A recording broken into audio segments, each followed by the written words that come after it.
TV, certainly the best.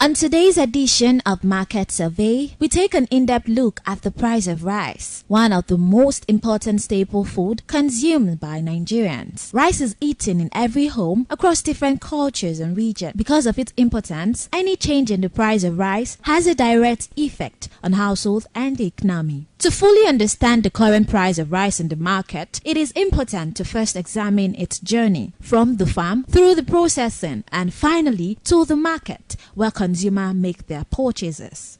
Rice farming begins with land preparation. Farmers clear bushes and prepare the soil to ensure it is fertile and suitable for planting. In some areas, tractors are used, while in others, farming is done manually. After land preparation, rice seeds are planted. Some farmers plant seed directly into the field, while others raise seedlings in nurseries before transplanting them. Water is a very important factor in rice production, as rice grows best in flooded or well-irrigated field. During the growing stage, farmers regularly monitor the rice plant. Fertilizers are applied to improve yield, while weeds and pests are controlled to prevent damage. This stage requires time, patience, and consistent care. When the rice plant matures, the color of the grains changes from green to golden brown. This indicates that the rice is ready for harvesting. Harvesting is carried out either manually using sickles or with the help of machines. After harvesting, the rice is spread out and dried to reduce moist content. The dried rice is taken to rice mill for processing. At the mill, the husk is removed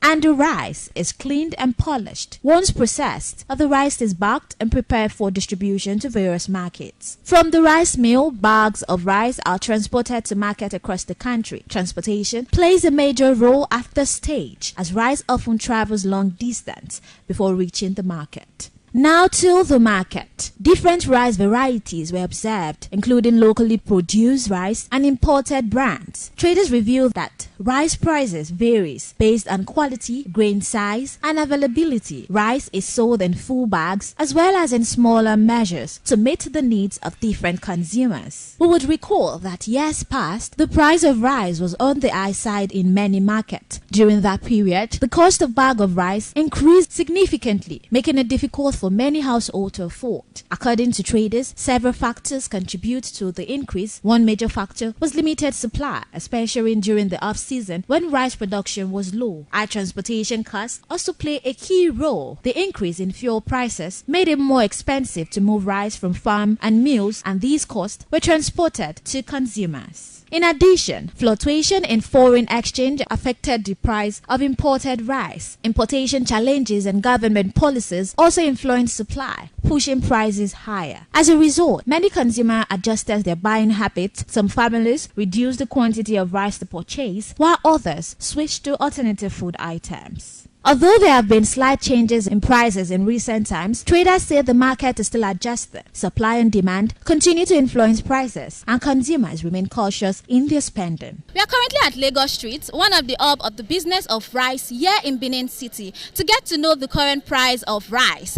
as opposed to how it was sold during the festive period. So come with us as we get to know the current price of rice here in Lagos Street, Benin City. I am Stephanie Notoriwa.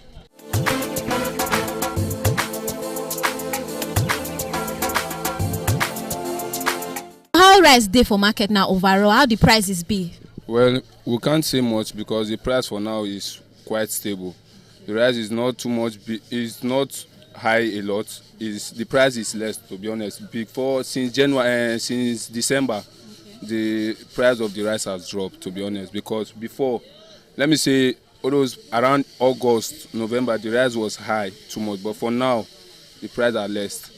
If you can see now, the highest price of the rice now we have is just 55,000 naira. Yeah, That's the highest. That is the highest, 55,000 naira. But for some now, but then we have at least 70,000, 80,000 naira rice. But the highest cost now is just wow. Only wow rice now is the cost price of 90,000 naira. But for the rest now, 55,000 naira, 50,000 naira, 51,000 naira, 52. That is the rice we have now. So that 52,000 is it the least? Now the least price be that one? Yes, that is the lowest price. The lowest price we have is 50,000 naira. Yes, that is the lowest price, 50,000 naira. Above 55, that is all. So this one they say this one will be 50,000, 51,000. How much did they sell them before? Before we used to sell it 60, 63, 65, 66, but for now we are selling 51.50. So you know, due to the price, you know that the rest have dropped. Yeah. So that is how we sell it now. So this wow, how much did they sell them before? Before we sell it 130. We sell it 130, we sell it 120. But for now, with thank God the price has dropped. It's selling 90,000 naira. So apart from this wow, there's no other rice that is way expensive. And there's rice that is being expensive, but they are in the same company, which is mango rice. Okay. Yes, the mango rice is 70,000 naira. Apart from two of them, we don't have any other rice that is above 70,000 or 90,000. The rest are less priced, which is 55, 52, 53, 50,000. That is it. So with the way where the price dey like this now, you feel say go fit come down past the way they like this? So for me now, I no go talk anything because I dey pray make the even price come down and so that people go fit get chance to they afford they pursue their dreams. So they get, because if the thing go higher now, we self the thing still dey affect us. If e low now, we still go still enjoy am, them go dey enjoy am too. So the market is supposed to make everybody dey enjoy am, not only one person. That's just it. So if you say make it come down now, like how much you feel say they go sell bag of rice, the least bag of rice, how much you feel say they supposed to sell them? At least the least price, you know, say they are in different type. The one way good pass one day. So all of them no fit be equal price. At least on my own say it's supposed to be like 40, 45. So you see at least 5,000 naira difference, or less than that, or higher than that. As I said, 50,000. So you get. On my own understanding, I think that is just the best for me. Yes. Okay, so apart from the prices, do you get another challenges one that they face for this rice market? No, challenges right now, yes, we are facing challenge because we are in January now, because the market actually doesn't move as usual. It doesn't move as usual. But alhamdulillah, we thank God, the thing is still going bit by bit. But it's not going as well as we will say, but fine, we thank God for the market.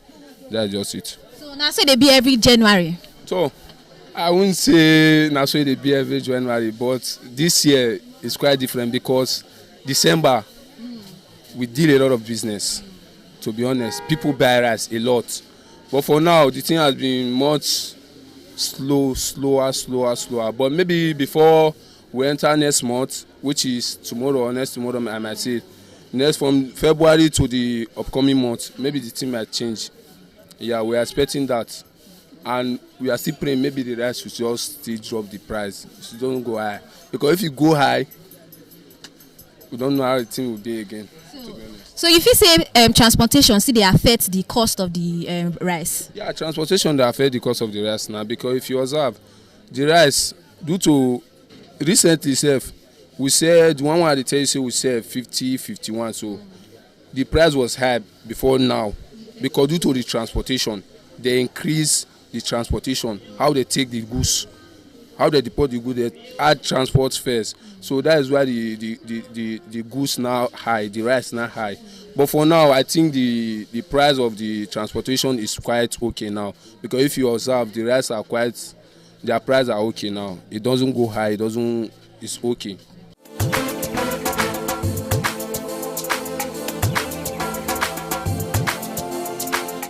Rice dey for market generally, how the price is dey now? E don come down, be still dey on the high side? No, e never come down now. So where they say that time for the Christmas, for now na the same price. Sometimes now, so that they sell on 53,000, 53,500, 52,500. It's a different price.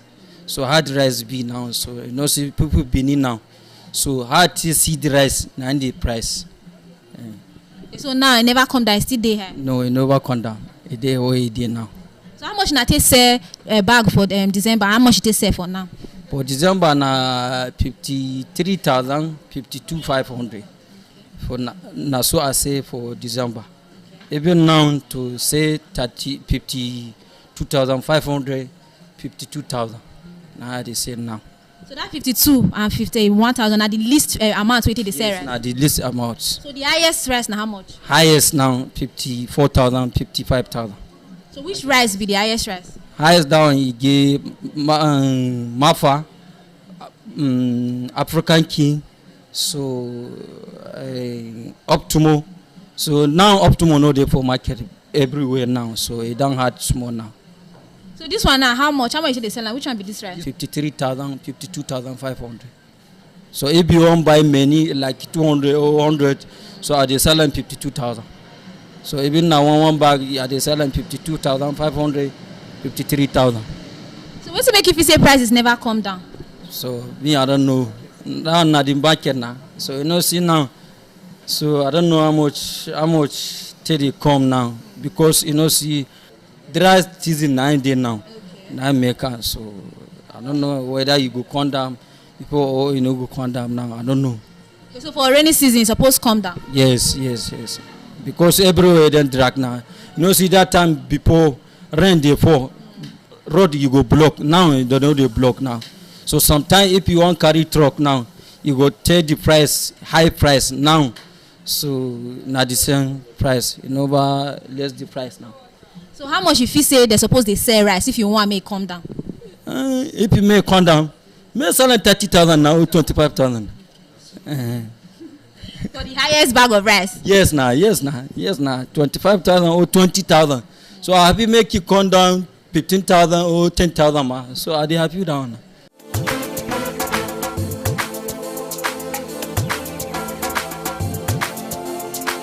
How the prices for rice for market? The rice is different type. So like wow rice now is 90,000, and like this one what they call basma is 53,000, and this one what they call ando we are selling this one 54, and red eagle you see the old like Africa King now is 51. So the rice is different type. So like overall now the prices don't come down past how it be last year. Yes, it's very come down like past last year. So because how much did they sell last year? Last year by this time would they say basma like 78. So now you can be 54,000. I mean 53. Okay. That is you come down past last year. Yeah. So which one can be the highest rice? Highest one. Now be that wow. How much did they sell? 90,000. How much did they sell last year? Last year 120. Yeah. So if you say as the price is there for market now, if you still come down, price this one way there? Maybe your fee come down or your fee high. Yes. So you get the season where be say the farming season of rice, where be say rice supposed cheap. Yes. So now we there now? No, not be the time we there now. So when be the season? The season like we enter the season around the March. Okay. Yes, March. Now they enter that season. So now we say the price is the list price now 50,000, 51,000. People still they complain as they can't they buy. They buy. They buy, but they know they complain say rice there or no. They know they complain like that. So our business is slow, be still compared to December. It's slow. It's slow. It's not like December. If January come, market day is slow. It's not like December, because December season is everybody they buy. That is Christmas time. Everybody they come they buy. But now when January you come, almost people now. Almost people they don't already buy the rice keeper for house. So that is why the market now is slow. It's not like December. So if you say transportation, see they affect the price. Cost of transportation. Transportation they affect her because from north to here the price the transport you see high. Yeah. So now if you also say okay make the rice come down, like how much if you say they feed they sell bag? If you come down. Like if you want to say make come down, how much if you say they're supposed to sell bag? It's supposed to be like maybe 45, 48. Okay. Yeah. But is it the highest bag will be the lowest type of rice? The lowest type. Okay. The lowest. The highest one will be 75 or like 78. Okay. Yeah.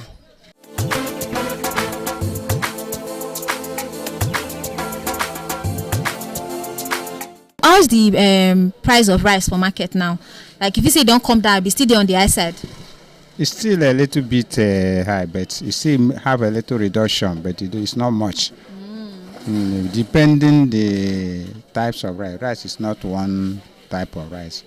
Many types of some they reduce, some remain where they are. Like the one they call African King, that one was 52 by December, but now it's 51.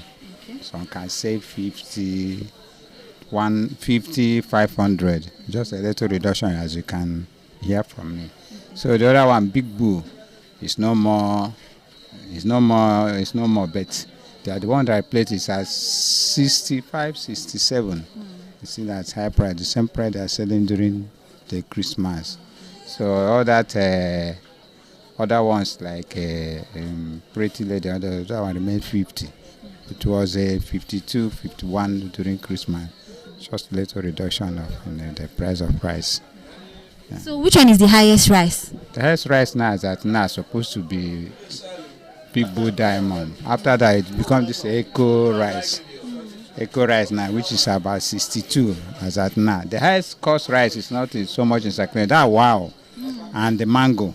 Because of the price, the high price, it always operates. People doesn't buy such rice, but they were still in the market. But for who can afford the price ranges from 70, wow is around 70, 75, 80. While this mango is from 70, you can see. But people don't patronize them so much because of the high cost. But they are the highest quality of rice in the market. So compared to December period and now, the market, is it slow? There's no market, no. You see, they get our sales guys, they're sleeping. Nobody's buying. The market is very dull now, as I'm telling you now. That's why they be for every January, Abi. Yeah, it used to be like that every year, but this one is so is bad than others. You see everybody sleeping in the store. But other January of that nature, market used to move small, because people so much buy the rice during Christmas, thinking that it has come down. They don't know that it's still coming down later again. So the demand is low at this Christmas. But which month do you feel it will pick up? The demand will pick up? From March towards Easter. I believe the one they have packed to their house must have been exhausted, so it will peak again. So do you feel that the price, transportation cost is also affecting the price? Affecting every other goods, not only rice. Yeah, affecting everything.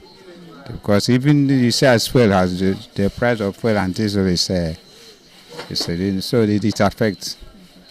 So like, how much do you feel they're supposed to sell a bag of rice in a way that will be cheap for everybody to afford? We need it to be at least 30, 25 to 30. At least everybody will afford it. 50 is as high rate safe as I'm seeing Nigerians.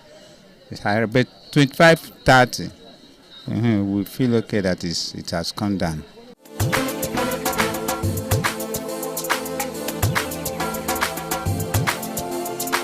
How is the prices of rice overall in the market? The business is going well by God's grace, and everything. The price is a bit lower than before. For now, the price is, at least it's affordable. It's affordable to compare with last year. Last 2 years by this time. So how much do you sell the different type of rice? We have different types of different prices. This one goes for 68,000. This one goes for 52,000. Against last 2 years, it was 80-something thousand. Why this one then was 100 and something thousand. So why all these ones? This one get it for 50,500. This one you get it for 65,000. So just different prices. At least the price is lesser, much more lesser than it was before. So is there any rice that is higher than the rest, like in the amount and in quality? The quality varies and the price varies. The price varies. Just as I said before, this one is 52. Why this one is 68? They are different quality and they are different price. So even all these ones, as they are here, they are all different prices, different qualities. That is it. So which one is the highest amount of rice? The highest amount of rice in the market now is King of Rice. Okay. They call it Wow. It goes for 90-something thousand. It's most 95,000. That is the price for the now. How much was it sold before? It was sold for 130, 125, just like that. But now the price is 95,000. That is the highest price you can get it now. If you meet distributors, you can get less than that. So that is it for now. So do you feel like these prices will reduce as opposed to how it is sold now? Depending on all these things, they are all in the hands of our government. They are the one controlling the price for the now. Our government is the one controlling the price. If they want it to go up tomorrow, they know where to touch and it will go up. And they want it to come down, they still know where to touch. It will still drop more than this. So that is it.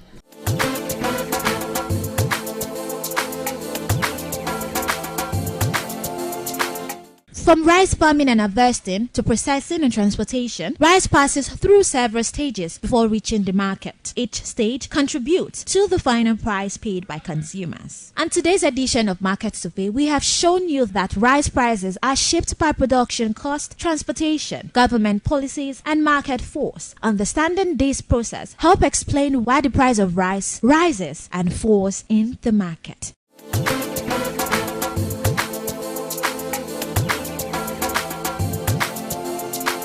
We've come to the end of today's edition on Market Survey, and now we've got to understand that the price of rice are slightly reduced as compared to how it was sold during the festive period. And that's it on today's edition on Market Survey. I am Stephanie Notorio. Thank you so much for staying tuned.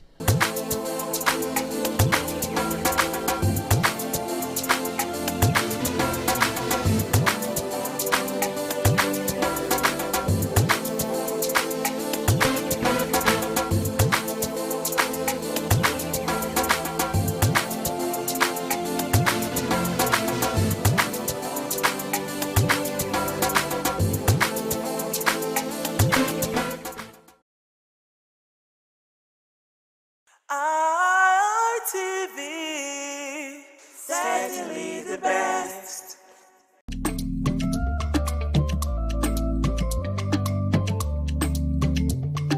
The man went out to bring in thugs to come and beat her. Yeah. In a situation like that, do you think women would have seen that and still want to speak? Really, we're talking about. That's what I said. So when they bullied her, Yeah. if she's not bold enough, she will shut up. What is your advice for girls out there that are so desperate to be married? We women, we have to be really intentional about our parenting. If you know a child is being abused, or you see signs, a bruise or a child, it has to be investigated. People barely even breathe when they are going for a shrebi and something. Party. You have to be They smart. can't sit If down. you see where they are dressing them or are dragging on both sides, you cannot you cannot breathe. And these women will stay in those events for hours just to keep up with that beauty trend. Is that healthy? That's not healthy. I am Patricia Uremu Gabriels, and we're reaching you live from our Lagos Network studio. Of course, Women in Conversation is a program designed for women to discuss about themselves.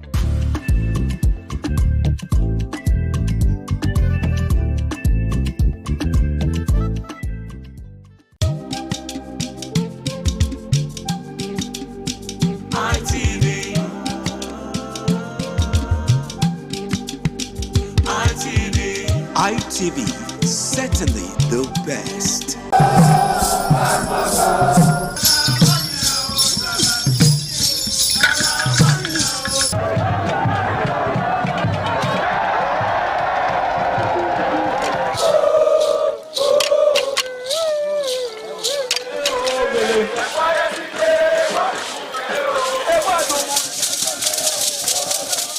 Omonoba Nedu Ukwakolopolo, Ewai II, Oba of Benin, stepped out majestically with loud crowd to perform the Sotun rites of his late mother, Queen Mother Ioba Omoni Ipoyeme, Ioba Ewai II, who departed this world 49 years ago.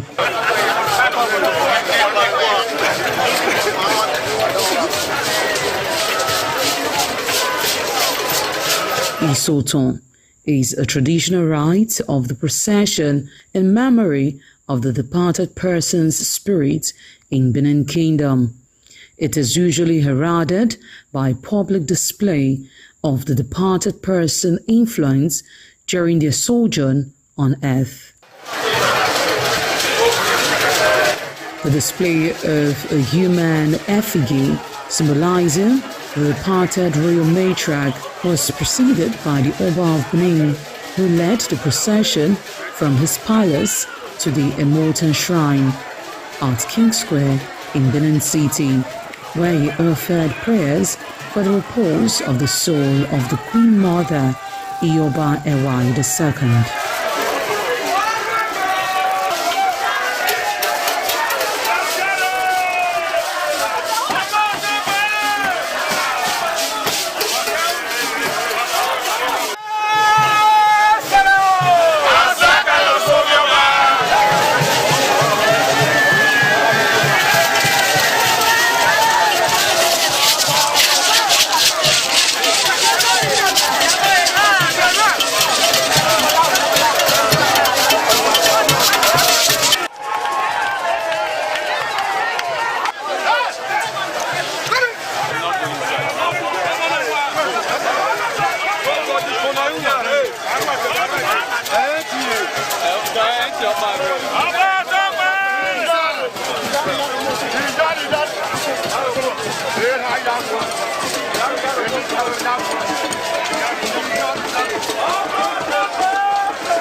Thereafter, the priest assigned to the Immortal Shrine offered Oba Ewai II items for Isoton on behalf of his family. However, chalk, known as Uri, represented a mixture from royal fans after ancestral spirits were invoked to bear witness and announce his arrival. On his way home, Oba Ewai paid tributes at various pilgrimage sites, including Queen Idia Tomb, beside Oba Market, where a cheerful crowd of traders abandoned their wares to catch a glimpse of the royal personage and join in the celebration.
ITV, certainly the best.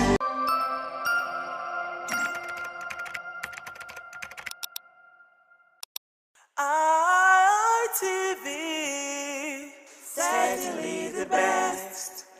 It's ITV, certainly the best.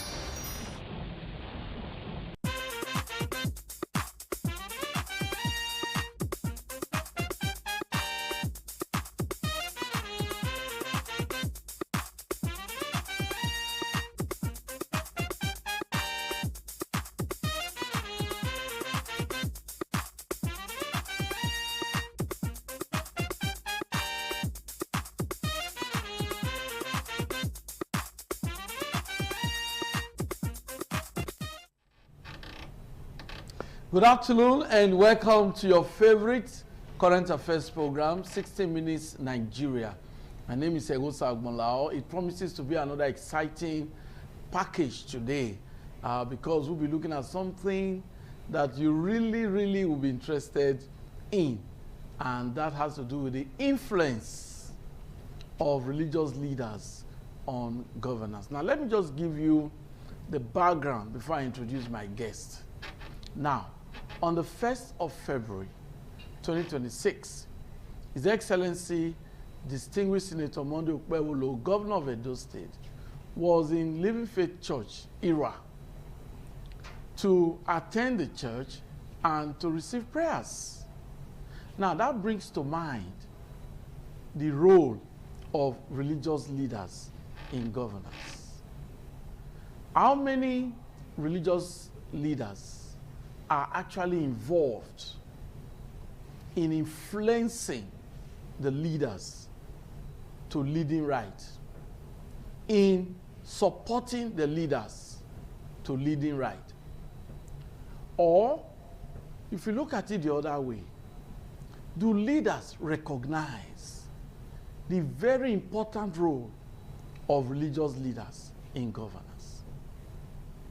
Governor Okpebholo showed an example that if you occupy public office, you need divine wisdom, you need prayers, you need the support of religious leaders. That's what he did.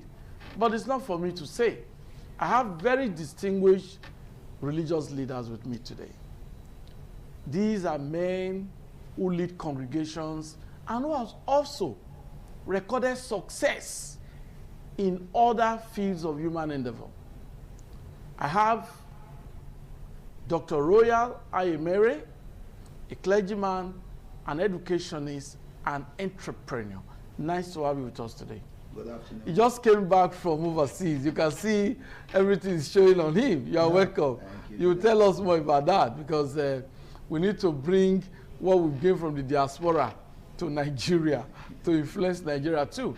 We also have a very reputable, renowned man of God. He's a man that prefers to be called a farmer because he's involved in farming, and he has also empowered so many. Bishop Lucky Omonabiese. Bless nice you, to have sir. you We'll give God with us praise. today. Okay. Now, like I said, I've given you the background, and you'll be seeing the clip shortly.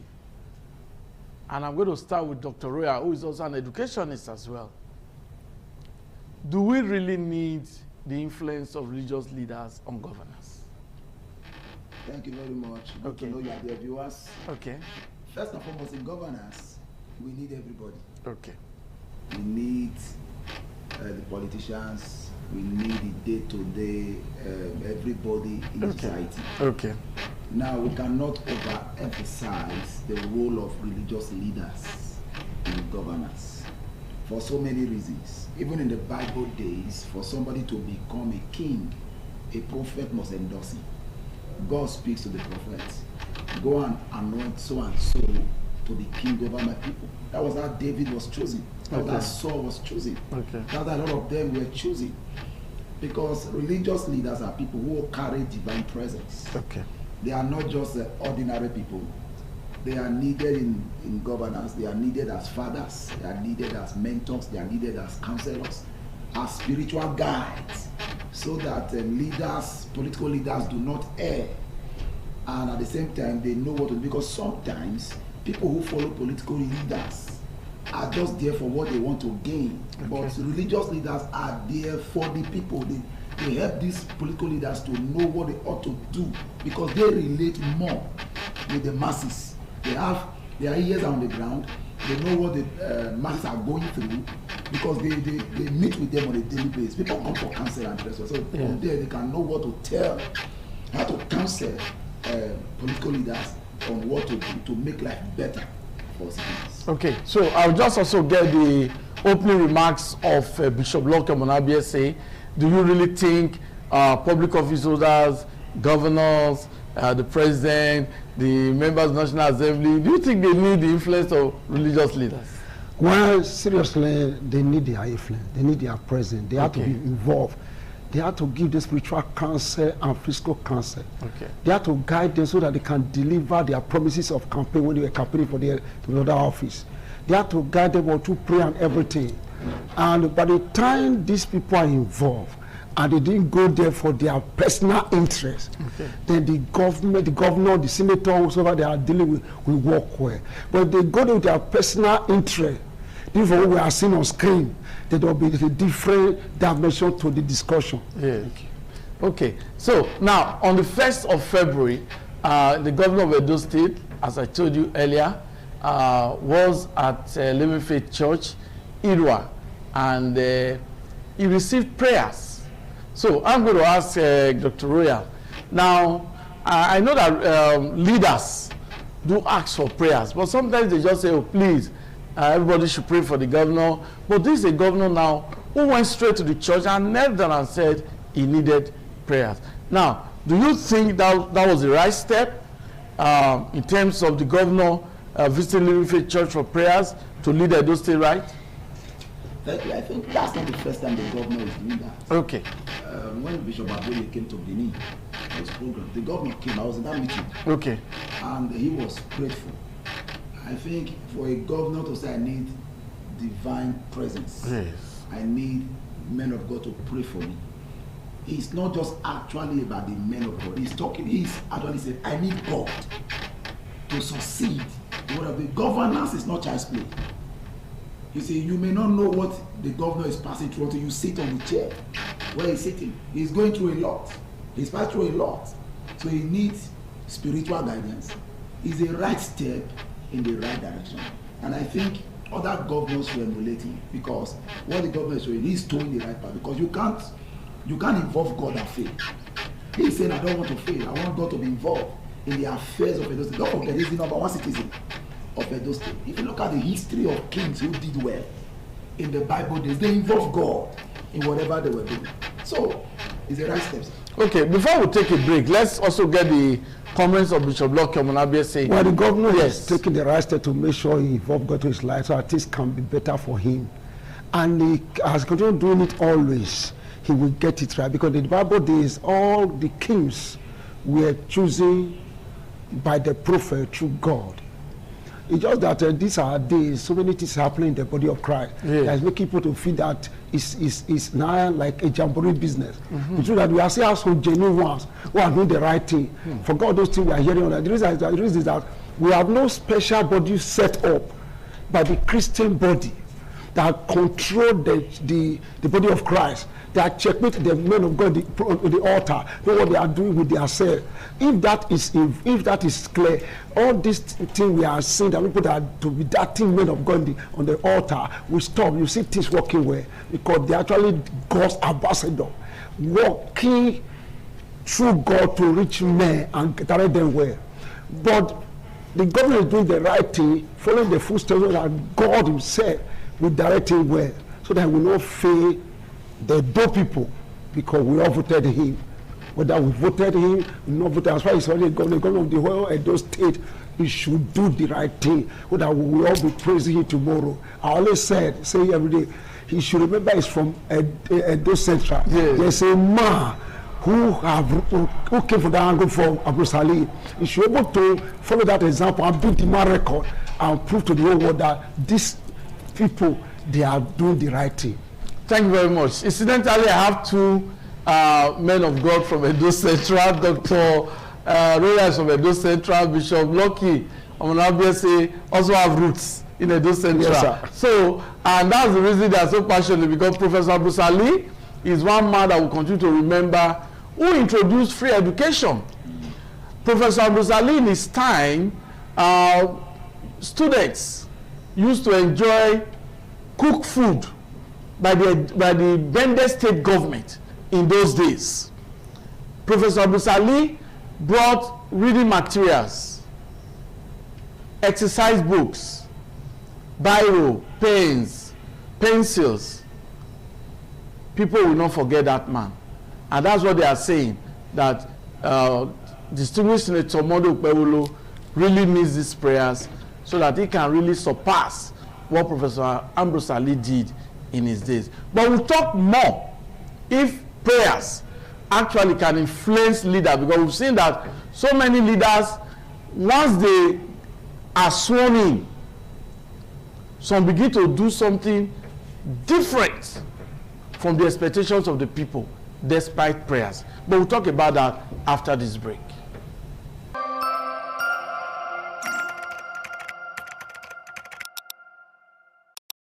It's always a delight to have you back. For those of you spending your 60 minutes with us, we are glad. Those just joining us, you've taken the right decision, because we are looking at the influence of religious leaders on governance, on our leaders. We've seen that after election, after the swearing of public office holders, governors, the president, most times they actually take oath of office, oath of allegiance. But you begin to wonder when you discover that maybe a governor is behaving inimical to the welfare and progress of the people.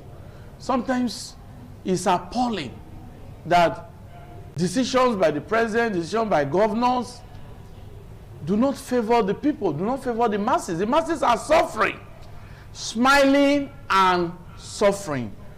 Putting on agbada and suffering inside the agbada is the situation in Nigeria. So we'll come back to Dr. Royal. Now, we've just seen a governor now who went to meet religious leaders and said, pray for me. Now, what is the implication of that development, Dr. Royal? Thank you very much. Okay. It shows, number one, that the governor is a humble man. Okay. That speaks of humility. That also shows that he needs divine presence. Okay. He knows that the task of governing a state is beyond man. Because, you see, there are a lot of people who meet the governor on a daily basis. Yes. People come with different spirits.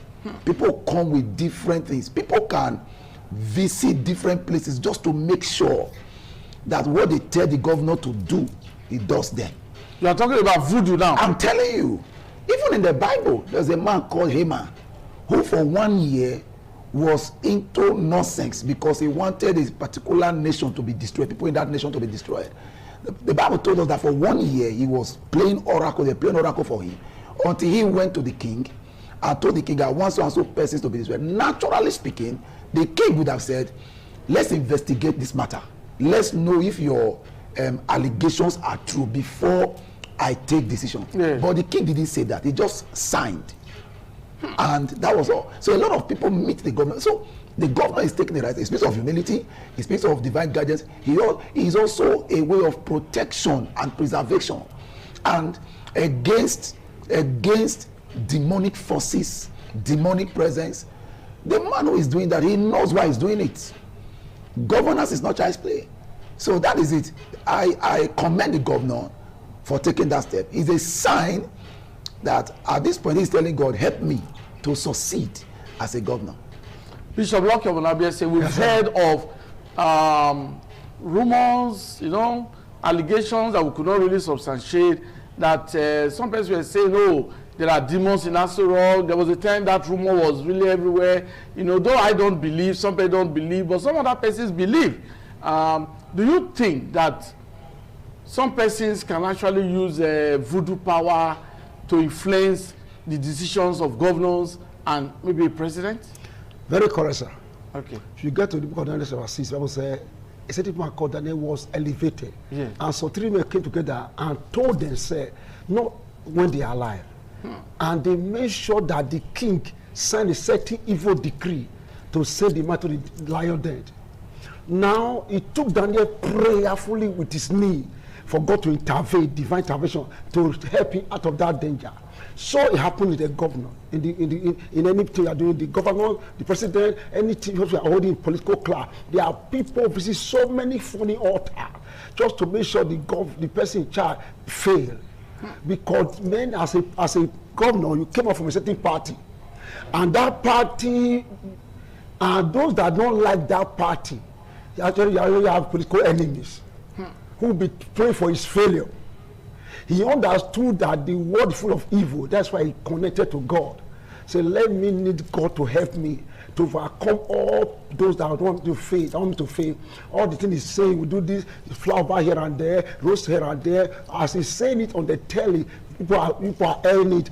The people that are watching it, who are not happy with him, want it to fail. Then if he does not follow the route of prayers and divine guidance, he will surely fail. There are some men of God who open church, who carry heavy anointing, but because there are some forces who wanted to fail in the environment, can manipulate some evil members and make sure the man of God fail. Even in the church? Yes, sir. I've been preaching for 30 years. I found out for 20 years. And that's not what I'm talking about. Then the governor needed it to work. That's why I meet God. Meet the pastor, they will pray for him, but they can succeed. We always say, pray for your leaders, and they can succeed. That's what he's doing. He's doing the right thing. And also pray for him that God should give him grace to fulfill and complete all the project he's doing for Edo South, Edo Central, and Edo North. Thank you very much. I think the governor really needs prayer, because now that unexpectedly, there's rainfall now. And if wisdom is not applied, some contractors will run away from site. They will not complete ongoing road construction projects. These are unforeseen circumstances. I think the governor really needs prayers so that he can actually superintend over these contractors to complete the roads. Only yesterday I drove through Ogun Road in Oluku, and I noticed that Ogun Road is under construction. And despite the rainfall, I noticed that the contractors were there. I was really surprised. I said, oh, this is what should be going on. No contractor should run away from site because of rainfall. I think these prayers are really necessary. Seriously? Yes, but Dr. Roya, what advice do you really have for this governor to succeed? Thank you very much. Okay. First and foremost, you see, seeking prayers is a sign that he understands his inadequacy. Yeah. That he needs extra strength. The second thing that, because after the prayers, what you do next matters a lot. Okay. Because praying for a man who is not willing to do the right thing will not still make him do the right thing. Because the Bible says, out of the abundance of the heart, the man speaks. But one thing I say about the governor, being that he is the one moving, going to look for prayer, not like, pastors or people pressuring him, go and look for prayer. If he's the one making the move, it shows that he tells well. My advice to him is that he should keep doing the good work. He should keep, let him surround himself with people who will tell him the truth, even if it hurts him. Because most times, people around governors do not have the temerity, the sagacity to tell him the truth. Even if it hurts, let him look for, even if there are 1, 2, or 3 persons who he can tell, look at me in the eye and tell me what I need to do, how I need to do it. Because I think one of the clips I saw the other day, the governor was already telling somebody that people are angry that he doesn't want to share money. I think nobody should be angry that the governor is not sharing money.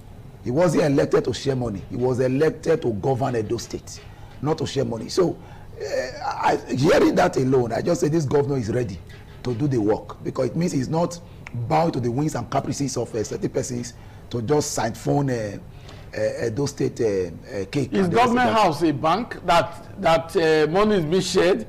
Why are certain politicians always looking forward to a governor that would like to share money? It's because many politicians see politics as their office, politics as their mainstream of income, which ought not to be. You're supposed to be a businessman. You have a professional career that you are pursuing. Then politics is just by the way. It's supposed to be by the wayside. But in this part of the world, it has become a normal way of life. That somebody becomes a commissioner, a governor, in the space of 2 years, he has become a multi-billionaire. So now it is business that people even take loan from bank to campaign for election. So I think the governor should not share money. He should keep doing the good work. At least there is the first flyover we are seeing now in Benin City, the one at Rama Park. I think that's the bridge there. I think we are seeing another thing like that going on at Adesua. So it shows that the governor is He's doing everything possible to write his name in gold. He should not be distracted. He should maintain focus. And all the promises he promised Edo people, he should make sure he carry them out, because that is what that's what we guarantee second tenure for him. Yes, Bishop Lucky, we've noticed that some public office holders, yes, sir, once they are elected, once they are sworn in, they are distracted. Some of them, they start doing things that you will be shocked that is this governor aware that this is not the reason for which he was elected? You know, so what's your advice for this governor? Well, I advise my honorable governor should continue his good work. He will have obstacles. We have people that don't want to see him succeed. Just have to focus so they can succeed. They must make sure all the promises, campaign promises, all the thing must be fulfilled. Not just in his own central district. Okay. We have Edo South. Edo South, I keep on saying, we have the Edo South, we have the largest land of farming. We need food. It should encourage farmers. Give them security. As you are building the road, building hospital, flyover, but we need food. Because a hungry man can't climb flyover. We need food. Yes. I need to reiterate that. Bishop Lord of Olabese said, Your Excellency, Bishop Lord of Olabese said, a man that is hungry cannot climb flyover. He cannot even climb the steps. Yeah. You know, so the people need food. Yes. Yeah, we need food. Yes. I am very happy what he's doing. Okay. I'll be able to go to travel to the Donut, etc. Everywhere. I'm happy. But this area, the government is not touching. Okay. The area of agriculture, the area of food. Hunger is worse than HIV. Hunger. A mother is hungry. Reason different from any other person. A hungry man can look at this AC, brown white, think it's brown. Because his eyes are dim. Yes. His brain will be working at a clockwise. Because it's hungry. Okay. Then the government this practices, pharmacies, it should encourage. No, I'm not saying you should give us your money. Go, look for these big farmers. Then they don't start. Then they don't know. Invest in them so that by June this year we should be enjoying food, because hunger make a good man to become a bad man. Thank you very much. I think we'll talk about that, because hunger really, when somebody is hungry, sometimes it's not even seeing you properly. It's not reasoning properly, and that's why they say hungry man is an angry man. You know, there's that in the local palace. Hungry man is an angry man. Well, we'll talk about the influence of religious leaders on governance after this break.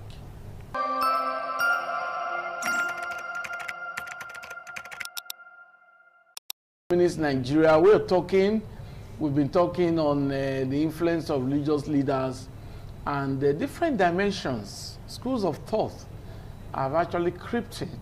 And Bishop Lucky Omonabese just talked about the issue of hunger, that yes, the governor is good. He called on religious leaders to pray for him, but he should also look at his style of governance, that there's need for investment in the agricultural sector so that surplus food can be made available, that some people cannot even afford 3 square meals again.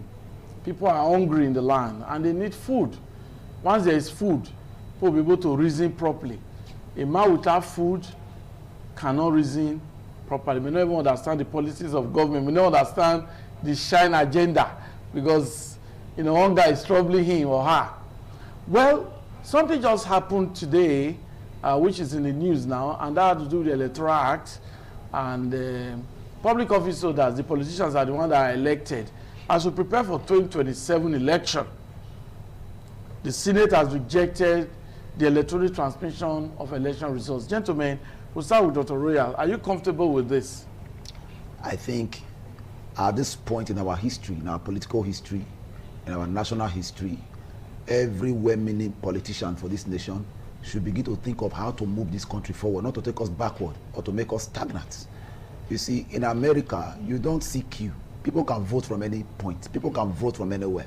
So I don't see any reason why every year we have people that we elected them, senators were elected by the people to go and represent the interest of the people, not their interest, the interest of the people.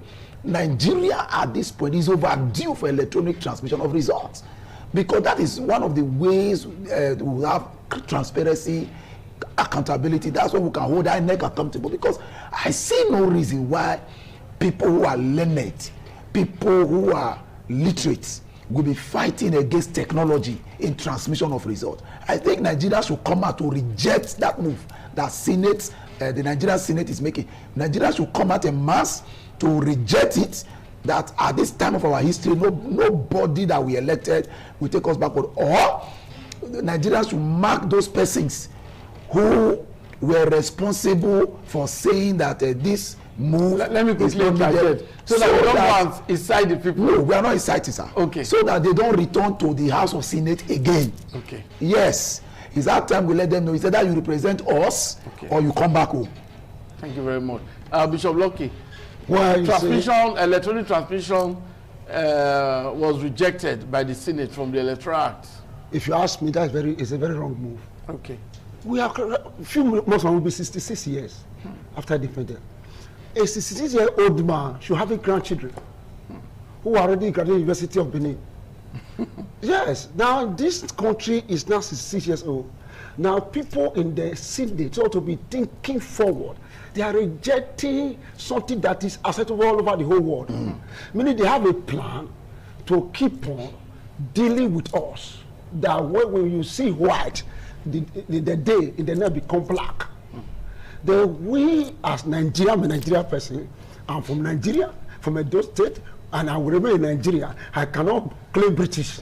Then we are saying today, that's my opinion, that they should revise that thing and accept it, because we need to be do everything electronics, electronics, so that we will know as we are voting, we know what we are is going to our reporter, we know what we are doing. Not that we are voting later, they will tell us that the machine have fault and we know there's no light. We will pass it in the day of election. We will donate our generator to my polling booth where I will be voting. Yes. So that they will not say there's no light. Everybody will bring generator to the polling unit. Yeah, so that we'll be voting and we're getting it right. Rejecting this bill is show to the whole entire universe that Nigeria, people that are governors, their brain is far from this age. I think let me quickly add to what Let me quickly add to what Bishop said. You see, at this, I relate with the people. Yes. I relate with commoners. I relate with street people. As of today, if you ask 10 Nigerians, are you going to vote in the next election? 8 will tell you we are not going. Because what will my vote do? So that is a voter party. What will my vote do? After all, my vote doesn't count. So the more you try to preach, I don't know why, anytime we are approaching the election, these political leaders come with policies and laws that kills people morale to go and vote. Because that alone, that step alone, has also weakened the resolve of many people to go and vote. It will now look like, after all, I've said it before, what will my vote? Will my vote count? Will my vote matter? The Nigerian Senate, I think, with immediate effect, they should go back and sit and revert that decision. And I think those who told them to do that should also tell them to go and change it, because Nigerians are not happy. Thank you very much. Okay, now let's come back to our discussion proper now. Yes, sir. You know, there's something you said, that because of the way some men of God are behaving, some ministers are behaving, yes, sir, some are not behaving right. You said it. Yeah. And because of that, some Nigerians seem not to have confidence in them. So when they see a governor ask for prayers in a church, some persons will say, oh, in the US, they don't ask for prayers. Governors in states in the US, they don't ask for prayers. Rather, things are being done. Policies are implemented for the benefit of the people. That you don't see any governor in a US state say, oh, please pray for me. That before you even desire to be a governor, you have the capacity, you are competent, you are knowledgeable, you have everything to ensure that you can actually lead the people. So, do you think this issue of prayer should always be coming in? You know, we are not America. We are Okay. Africa. Okay. Our reason is different from their reason. Okay. They are far developed than us. Then the kind of politics we play in Nigeria is politics of hatred. We have no continuity. If it's a governor now for 8 years, he started this IT, a very big communication company. If I now become a governor, I will abandon it. You want to even kill what the former governor did? That kind of spirit is in our gene. The governor knew that the kind of environment we find ourselves a very toxic environment, full of power, both black and all the demonic way of operation. Then he need prayer. But after prayer, he should use his own brain to make sure things are working. Because while we pray for you, it's not just to pray to give offering the church. No, we are praying for you to make sure the whole thing you promise Edo people is done. Get it done. Prayer is good. You that we are praying for have your own energy and force. Bible said God gave you power to make way. Get your energy and force. Make sure sometimes you step on toes to make the masses happy. Because the masses are the ones that will be happy, not people surrounding your table. Those guys at your table are not in this country. They flew in and flew out. We are the one in this country. I live in the Yowa here. Some politicians have not been to Yowa since they left that place. But they are from that community. You will call them to say, I'm coming, they want to see them. But the governor should understand after prayer, I should do that. And number two, why people do not respect men of God is because so many men of God are not cultured. They are not trained. They did not pass through the process to know the ethics of ministry. All they do is just they are called by God, went to one church, trained by a church, they can see vision, prophesy, now next thing he opened his own church. Everybody are not general overseer. Some are Apollos, some are Paul. But today everybody in the body of Christ are Paul, no Apollos. People will not understand those terminology. But I believe what Bishop is saying is that, yes, for you to be a minister, you must be trained so that you can exhibit character, good conduct that the people can be proud of, not some kind of funny things being said about some minister. That's what he's saying. But all the same, he's saying, Mr. Governor, yes, you have received prayers, but you need to act. They say prayer without works. Faith without works. Faith without works. Is dead. So you have received prayers, you must work. He has been empowered. Yes. So is it only prayer that should be the focus when people are elected? Thank you. Okay. You see, I think there is barely any politician in Nigeria today when they are desiring or seeking political office that doesn't go to church. They go around. They go around. They go to church, they go to mosque, they go to shrine. Anywhere they know prayer is being done, prayer is being offered, they go there. Like I said a moment ago, it's not just about the prayer, it's about your heart. If the heart of the candidate is not right, some just do this prayer thing to get endorsement. Oh, he went to that church, that popular church, so all the members of that ministry queue behind him because he went to. In fact, politicians are not taking it let's look for a big church to attend so that when it's election time, the members of the church can just queue behind us. We already have votes. That is one of their strategy now. But I think we are approaching the situation where we no longer look at your church. We no longer look at we look at what you can do. We look at your track record. You see, after prayers, it needs to go to work. But the truth is, the work of governance is not only for the governor alone. He should look for right-minded people.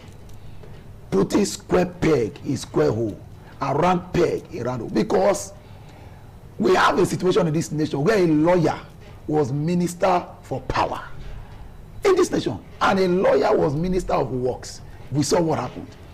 I think the minister of power now, I think I was told he's an accountant or something like that. Look at every day the national grid is collapsing because we have a square peg being placed in a round hole. It doesn't fit. He shouldn't use political office to settle political whatever. Politicians. Yes, certain politicians, you know, because you did this in the election. Let people merit what they are doing. And as I'm telling you now, let people merit every office is put in there. Let them qualify for it. Don't just use office to settle godfathers. And then, okay, people are there, they are not answerable to you, they are answerable to a godfather. How do you think the state will run? The governor should do the right thing. It's not just prayer, because if you pray, if you are pouring water on a stone, it will not become soft. So it will still become a beautiful stone. So it's not just to receive prayer. Let him make up his mind to walk. And I'm sure he's working already. Okay, Bishop Lokemonabies, as we gradually conclude. Yes, sir. Now, yes, prayer is good. Yes, sir. You have talked about the aspect of agriculture, that the governor should focus on agriculture. Are there other areas? Because the governor seems to be focused on this flyover thing. Yeah. And some persons are saying only flyover cannot help Edo State. That there are so many, for instance, insecurity is a problem in Edo State. Then the roads in the various communities, some persons are asking, and I think I need to quickly say this, Bishop. Now, in Edo South, how many new communities do we have? Can Edo State government actually inform the public of the data, the number of new communities that have opened up? Now, those new communities, don't they need third roads? They need it. Is it only in the city center that we need third roads? The new communities also need third roads. They pay taxes. Yeah. Some persons manage to build houses in new communities. Now, to access the city center is a problem because the roads are not tarred. So, Mr. Governor, some persons are of the opinion that it's not only flyover. We need roads in the new communities. If you take Edo South, the new communities. For instance, if you look at this Oluku now, I've always said it on this program, because we have the opportunity of going around Oluku. Yes, sir. Many roads in this Oluku are not motorable.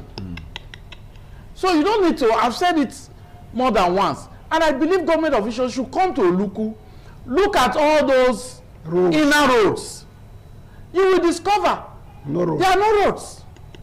Some persons in Oluku find it difficult to come to the third road from the inner part of this community. Once there's a rainfall, those small roads that even the landlords manage to create will just be flooded, and people are stranded. Are they not part of Edo State? They are part of the Edo same State. thing with other communities. Yes, sir. So, what other areas do you think this governor should look at? Now, the governor should focus on agriculture, because food is very, very important. They build this our Edo security network, give them the vigilante, empower them more than the one is doing now. They do all these our roads inside the community that lead to farm, lead to different where we can bring the crops to the main town. It should be tied, should be maintained, because if you go to Iyowasa, all those villages, if you enter their road, from that tar road to their farm, you can't even drive it with your bike. Not if you can. The people that apply that road, they are scrapped. Then with that kind of situation, these people are farming will not be able to transport their product to the main town. And because they are using high cost of transportation, there will also be high cost of selling their product to the consumers.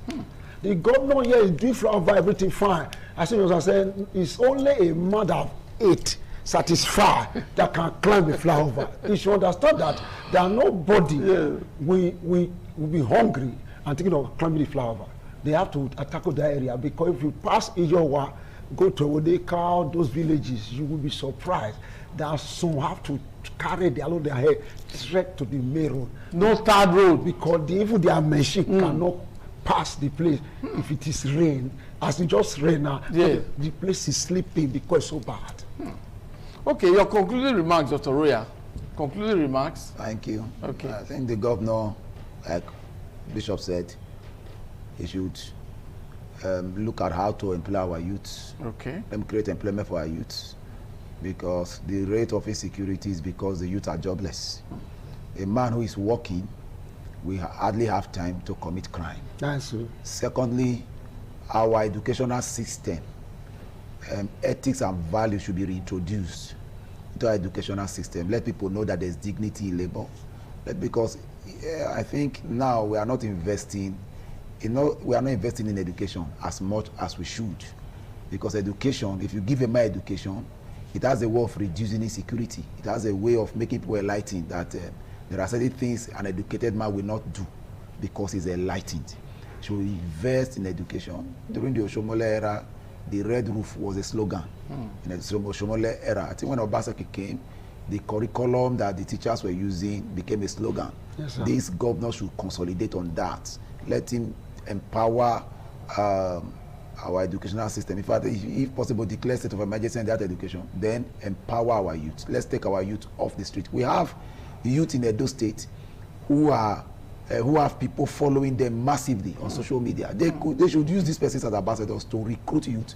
Let's train some into music, train some into comedy and the rest of that. Let them get busy. It will reduce crime. Thank you very much. I want to thank my guest, Bishop Loke Monabese. Thank you very much for your comments. I believe that government officials will heed your call.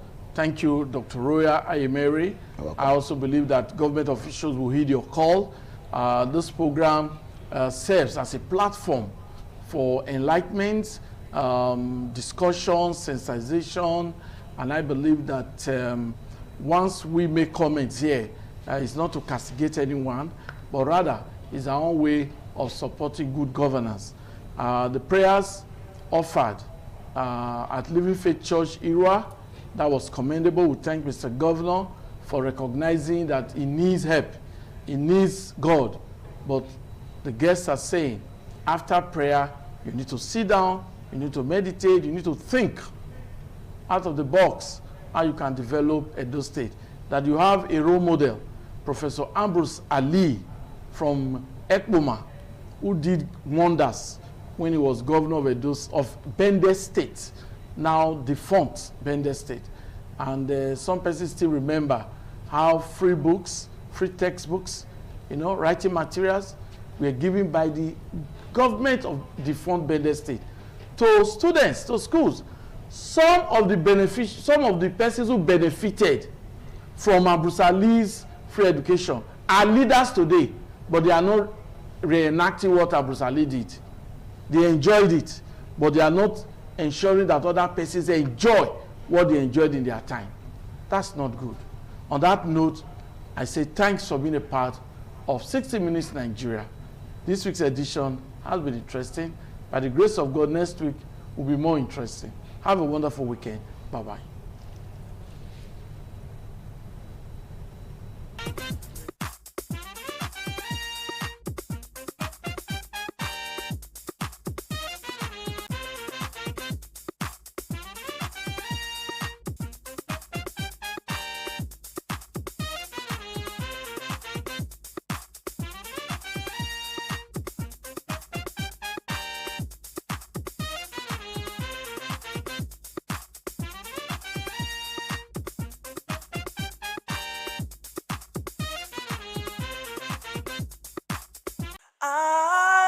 ITV, certainly the best.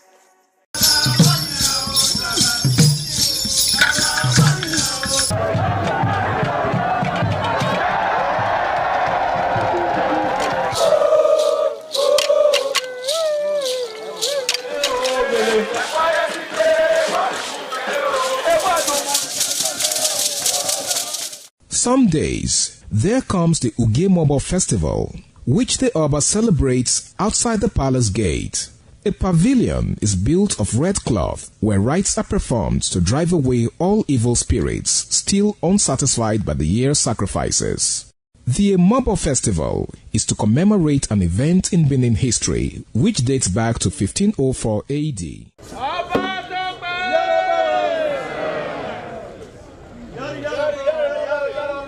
Yari yari, Ọba Tope.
The Oba of Benin added a colorful mood to the year's celebration as he walks round the city center amidst cheers.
This is Akwa Game, a popular game in Africa played by our ancestors to entertain themselves after each day of farming.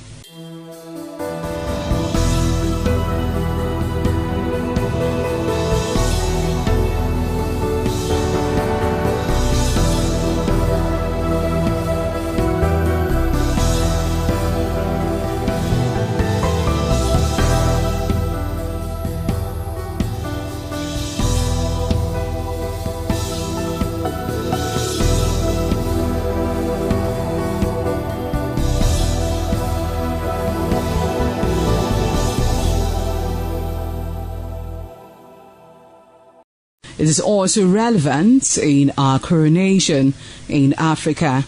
It is a sport and indeed very interesting, as every seed had a role in the game.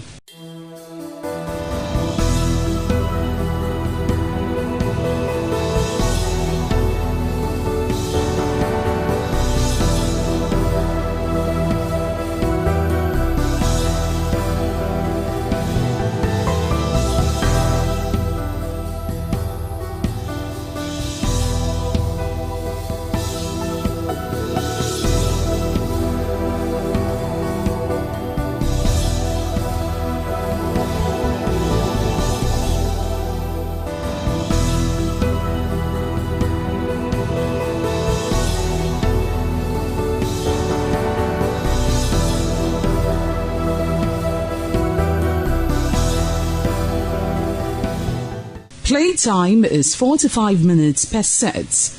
There is no age limit as long as you can spin Akwa seed. Ayo or Akwa game, known as the game of intellectual. This game requires a lot of mathematical skills. Akwa game is played with carved wooden box containing 12 holes.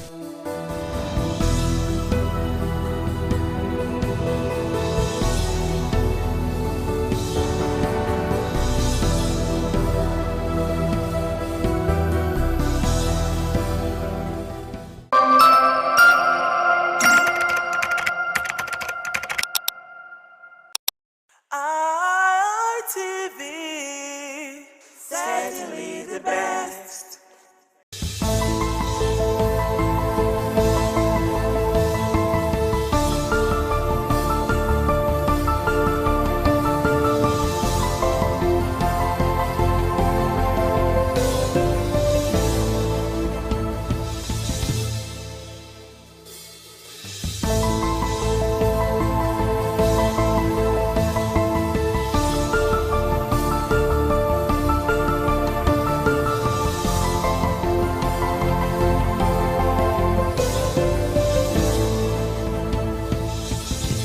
Hello there, many thanks for joining us on this week's edition of the program Icons on ITV.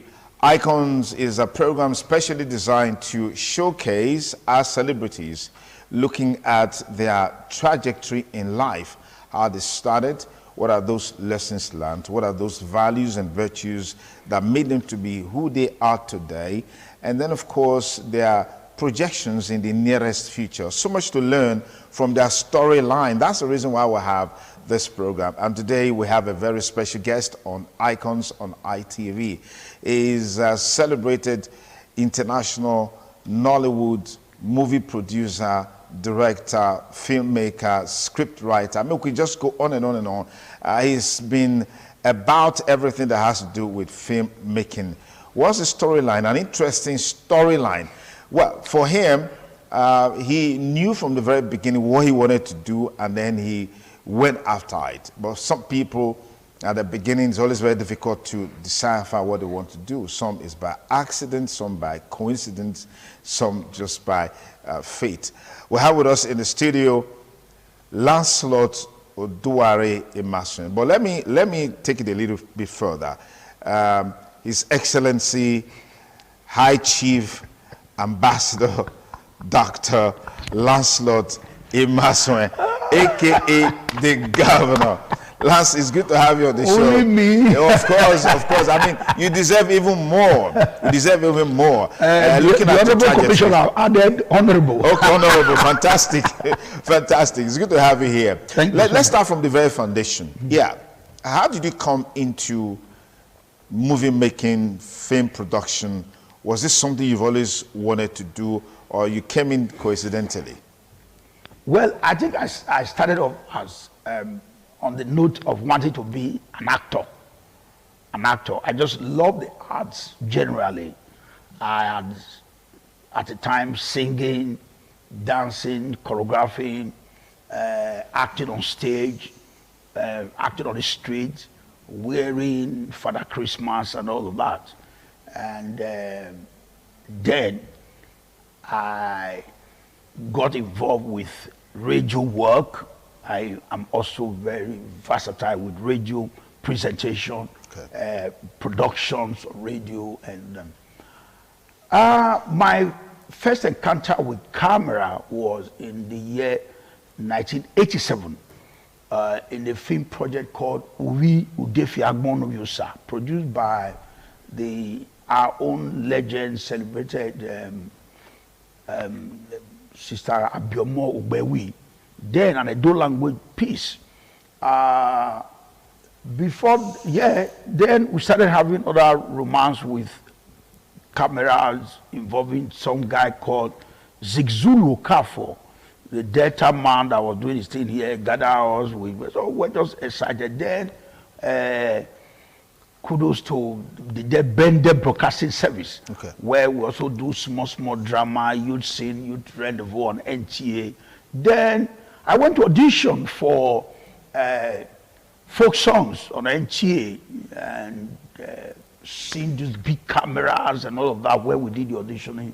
And fortunately, I was selected to one of those that were to participate in folk song. It was a weekly program. We go there, sing, and from there I earned my first 50 naira as an artist, and that was some very big thing. What did I do? I gathered my friends, took them to a restaurant in the Usagrama school. And whacked the money. And because I couldn't take it home. I said, nobody would believe that where I got the money from. So then my curiosity, my excitement about the cameras, how it functions, started really building up. Then 1988, 1988, I got involved in a film project here by some guy called Bronco. All these are captured in my book, A Trip in Motion, a memoir written, authored by Godson Osae. And that was it. I was named assistant director as far back then, assisting the man, calling shots. Then Evangel Theatre. Evangel Theatre, you recall, here in the then Bende was a gospel-oriented drama series that was on TV. And at that tender age, I was asked to be directing that work. I directed, and Akpoko na Pepe, a lot of them became what we call viral now. It was everywhere. So every Monday, the streets are empty. They want to watch Akpoko na Pepe. At that time, those major television works we watch on NTA, Hotel Jordan, we were all like dying down and all that. So this gave rise to some more interest on television. So when I said I'm celebrating 30 years, that was a modest description of I took that from when I made my first commercial film. When was that? That was 1995. That was why we said. What's the title of that movie? Adaku. Adaku. It was, funnily, it was an Igbo language film. Yeah. And this really attracted attention to me. And people say, Edo man directing an Igbo language film. How did you understand what they were saying? I said, no, art is universal. From the expressions, I could understand what they were saying. The script was written in English. And I directed that work. That was now stamped as my first official Nollywood film. As at that time, that was at the tutti stage of Nollywood. It was any film that want to be national then must be made in Igbo language. So it was in Igbo language. It was accepted in a way. The next one, I was called up because of what I did in that project. I was called for Kill or Die. Then I made the year 2000. That was where we started. Who is this guy? Who is this guy? And the rest, they say, today in our story. It's interesting. Now, we've always seen this trend where locally people are established, they showcase themselves based on what they are capable of doing. Then all of a sudden, boom, they move to Lagos. Yeah, that was the story for you too. Well, all the teaching stages were here. And that is why I never forgot my root. That was why barely 4 years in Lagos, I ran here. My first major production, I brought it here. Because I got on radio here, I got on television here, my theater experience was here, my street experience was here, and there's this link with this particular Bender Broadcasting Service and all of that. But let me tell you this, it's in my book. Mine was not deliberate to go to Lagos. When I left, I went to school, University of Port Harcourt. And we did quite well. We were very popular in school. When we graduated, some person wrote me a letter. In the book by Godson Osai, it's called A Tale of Two Letters. I got a letter, say, Benin will kill your talent. That was the way this friend of mine, Rachel Osebo, put it.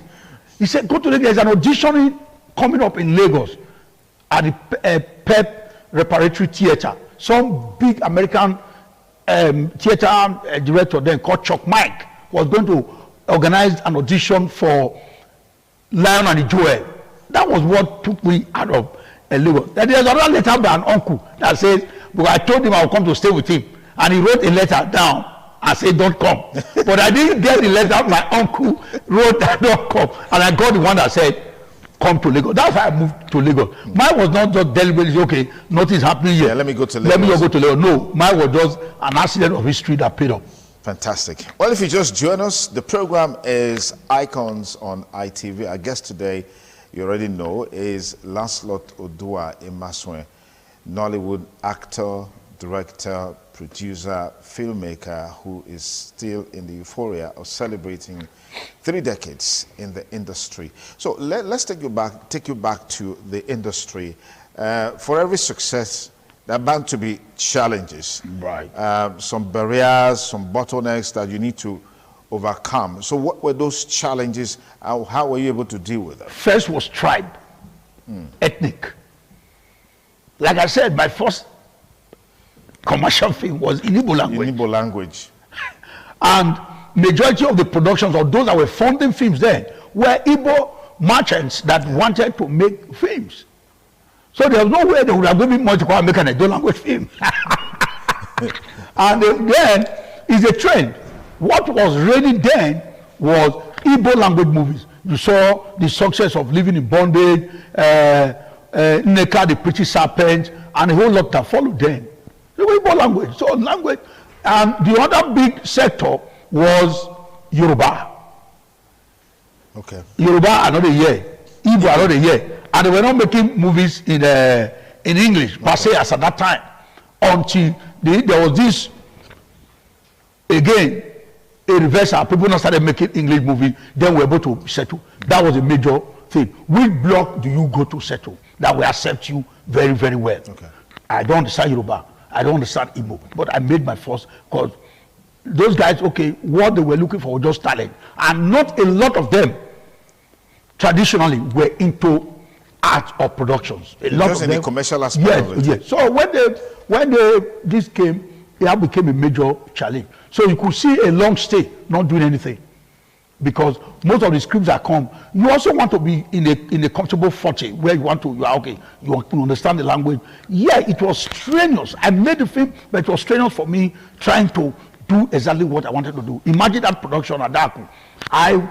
The director was Benin. The cameraman was Yoruba. So that didn't, that was a major challenge. Another challenge is the acceptance. Now try to introduce. So by 1999, the first huge amount of money I had was to bring to Edo. There I made as Ziba Ziba. English, but with Edo background. So we didn't really get enough of our people understanding, because it was also very, very, it was not Bedea Castle that time. Bedea Castle, there is a government is commissioning something, they come out down. But the understanding of the full commercial potentials of art was very much not here as at that time. So that became a challenge. You couldn't woo yours.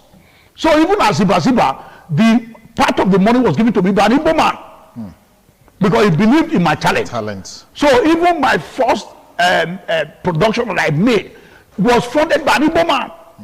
So to a very large extent, those first 1 to 10 years of my life, I hadn't no much control, because he who plays the piper dictates the tune. So the guys, they give you money, they want you to tell stories that they can connect with, because they, like they say, they must first enjoy the story. They must first be connected before they can invest in what you want to do, before they give it to the public.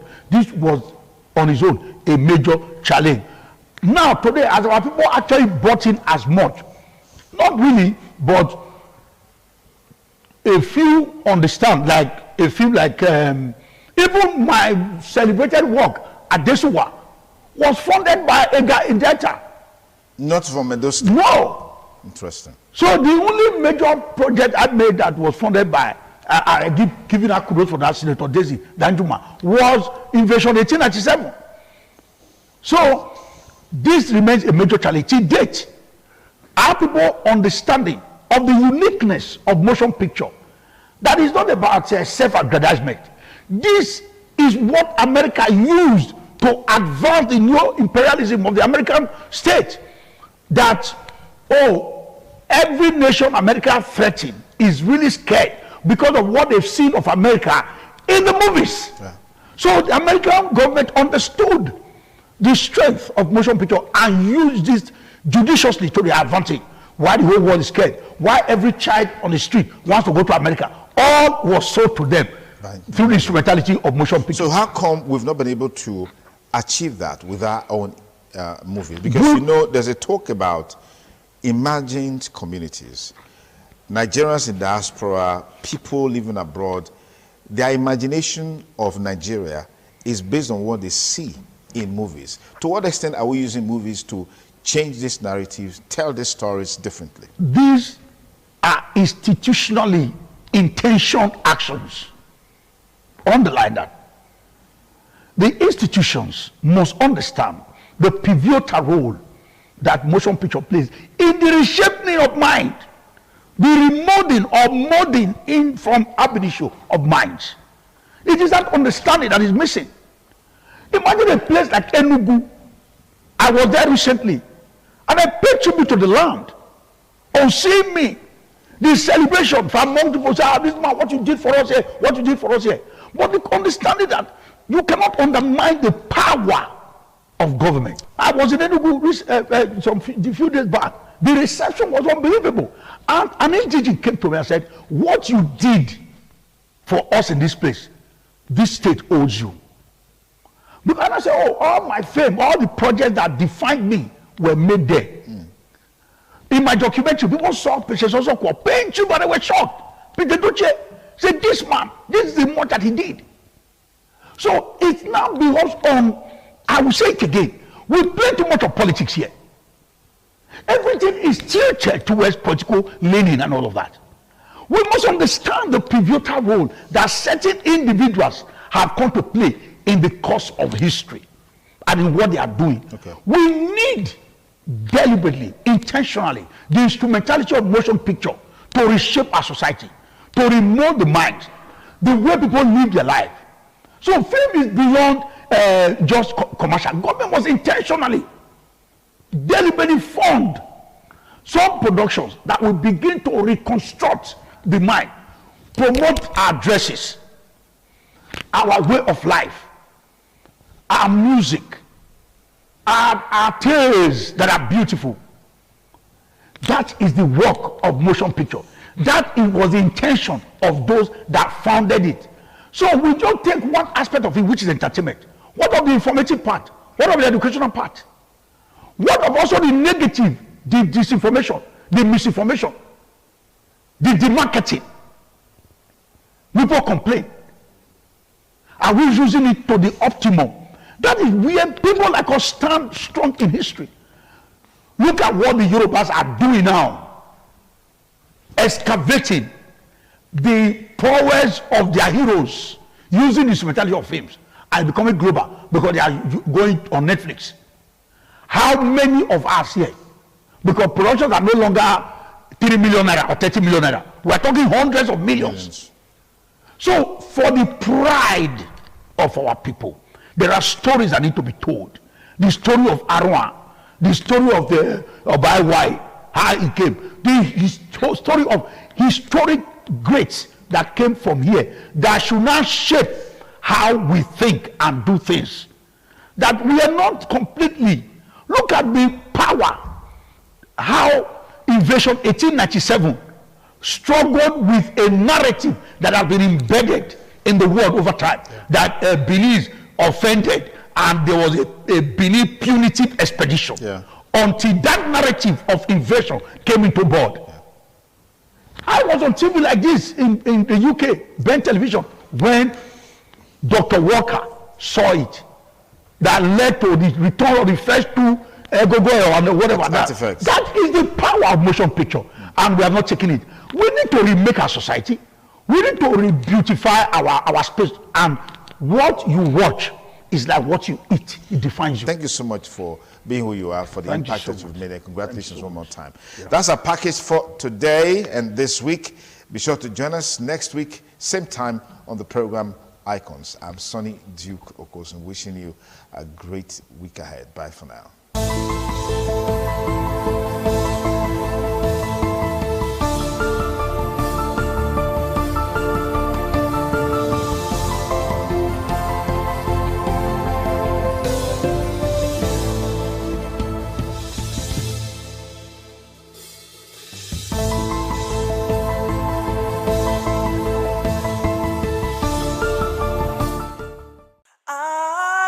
ITV, certainly the best.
Aṣọ́de aṣáájú ẹ̀ ọbẹ̀ ọ̀dọ́pẹ̀ ẹ̀.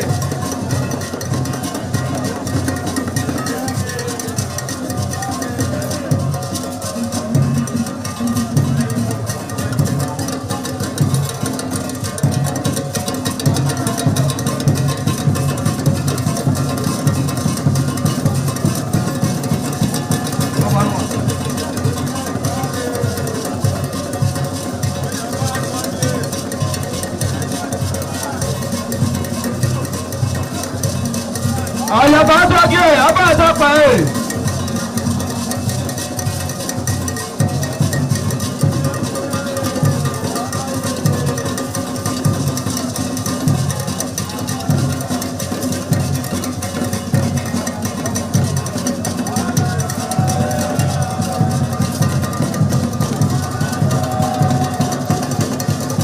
Àlàyé àtọ́jú ẹ̀ ọbẹ̀ ọ̀dọ́pẹ̀ ẹ̀.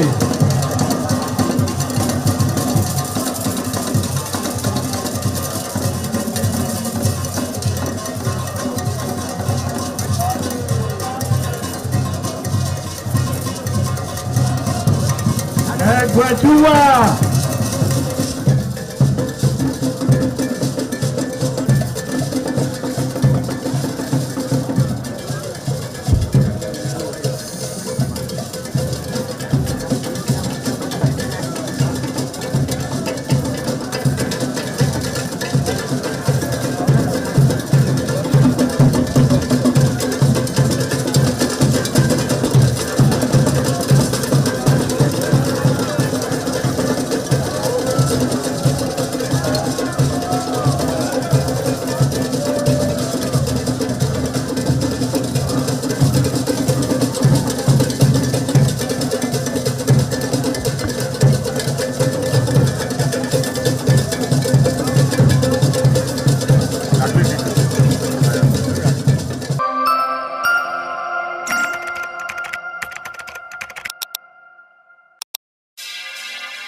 ITV, certainly